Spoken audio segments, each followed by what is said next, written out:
This version of the Avs roster seems to have found the way it can get to success.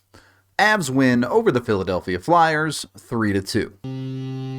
Artturi, Lehkonen! Colorado has won the Stanley Cup!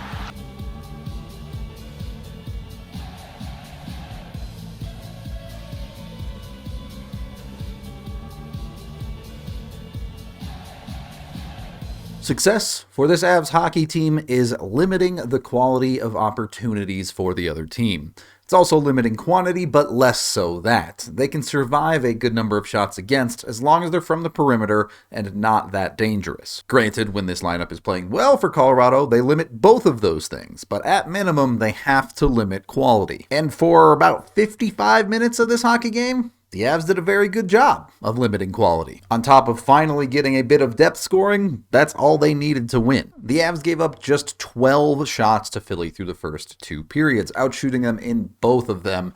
That is just good quality process. And while it took a while for the Avs to get rewarded for that, they eventually did. The first period was the more even of the two for sure, and one of the places the Avs came up a little bit short on this game was the power play. They had 3 opportunities and failed to score on any of them. They could have probably made their life a lot easier had they buried a few, or even one, really. I think at 5-on-5, this is probably the best the Avs have looked for quite a while.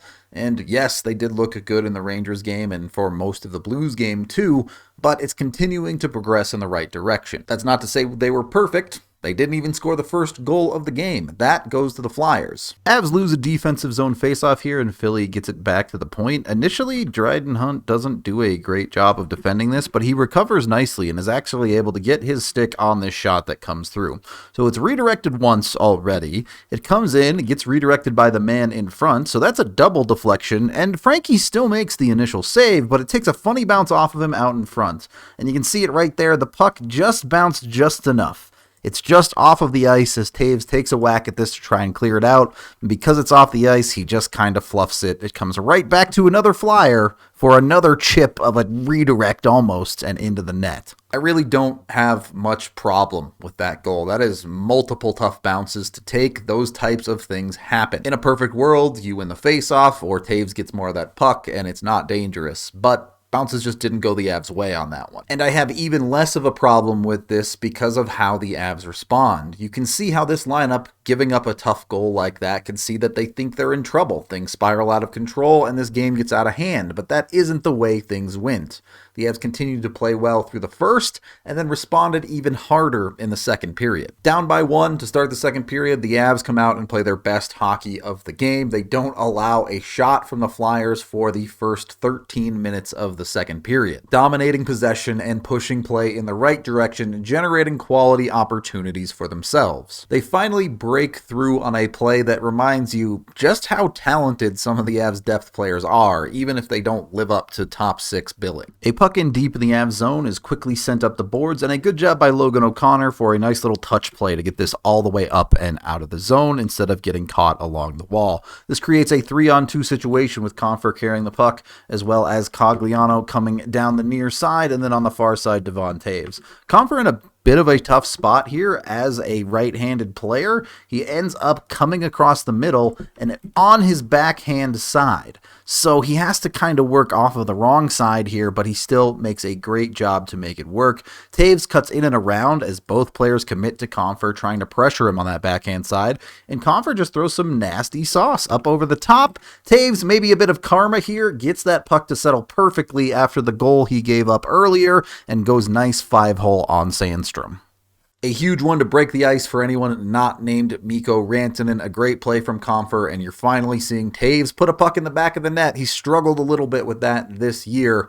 Great to get a bunch of people off the schneid at once. So that made it 1-1 again, and honestly, you got that classic Avalanche feeling where it felt like they were in the driver's seat. Even if it was a tie game, they looked like, played like, felt like the better team. They did make life a touch harder on themselves by taking a penalty, but credit to the Avs penalty kill. While the power play wasn't great, the penalty kill was excellent. They killed both penalties they faced tonight, And they even did more than that. Mechanically, there's not a whole lot to this play. The Avs on the penalty kill do a good job of pressuring Philadelphia hard at the blue line to stop anything from getting into the zone, and after a couple of whacks, EJ's able to clear this thing out. From there, there's not a ton to this. Lecky gets a decent start, but really should never win this race, and somehow finds a way to just step on it, win the race, get the puck, and have a clean breakaway that he finishes. Probably a result of weird poor play from Philly more than anything the Avs truly did, but give the Avs credit for finishing their opportunities. Certainly something that they haven't done enough of up until this game. It also showcases the Avs getting back to that style of hockey that everyone knows from them.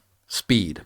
Lehkonen just beats a man to a puck and creates that opportunity. The Avs take that 2-1 lead into the third period, and the third period was okay.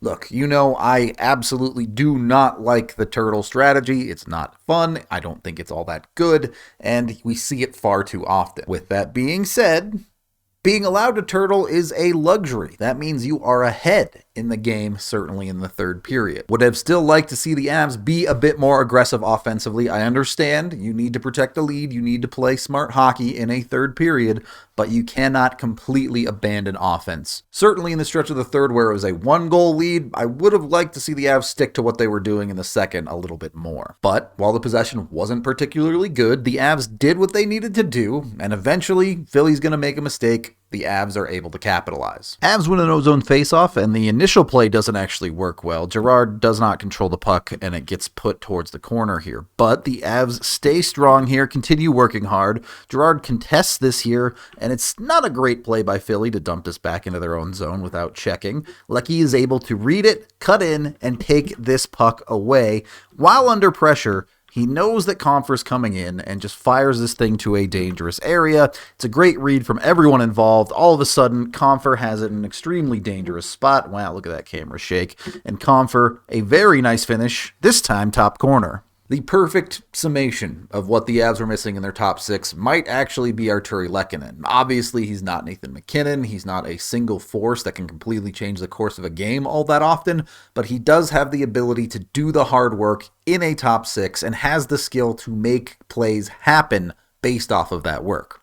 We've seen a lot of the Avs bottom six get in there, do the grind, do the forecheck, do a lot of good things, but they just don't quite have the talent to create a high-grade opportunity off of it.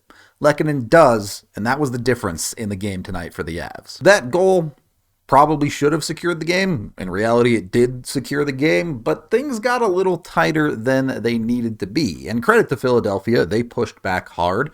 The Avs did need that insurance goal, though. In the final 5 minutes, things got a little bit scrambly for the Avs, and they do give one back. Flyers in desperation mode. Initially, the Avs actually do a good job of forcing the Flyers to perimeter and not giving up anything dangerous. Even the shot they ultimately give up, I don't think is that bad. Flyers out high, working it back and forth here. The Avs just get a little bit caught up with no one rotating over or out up high for these two on this side. So they do get a decent shot from the center of the ice, but it's not exactly close. Now, I've looked at this a bunch of times. I still haven't seen an angle that shows whether it got deflected or not. If it did get deflected, nothing you can really do here. If it didn't get deflected, I think this is one you'd like to see Frankie stop, but what can you do? You know what I say.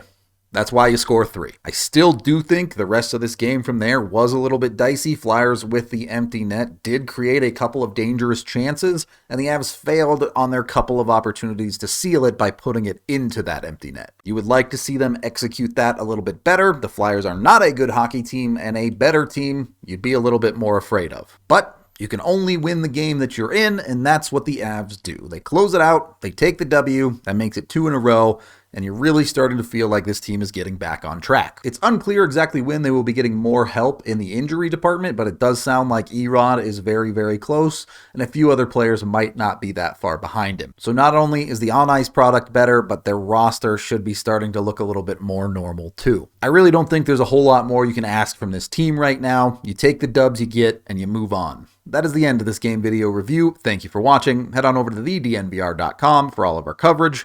I am Rudo, and it's good to see the depth start doing effective hockey.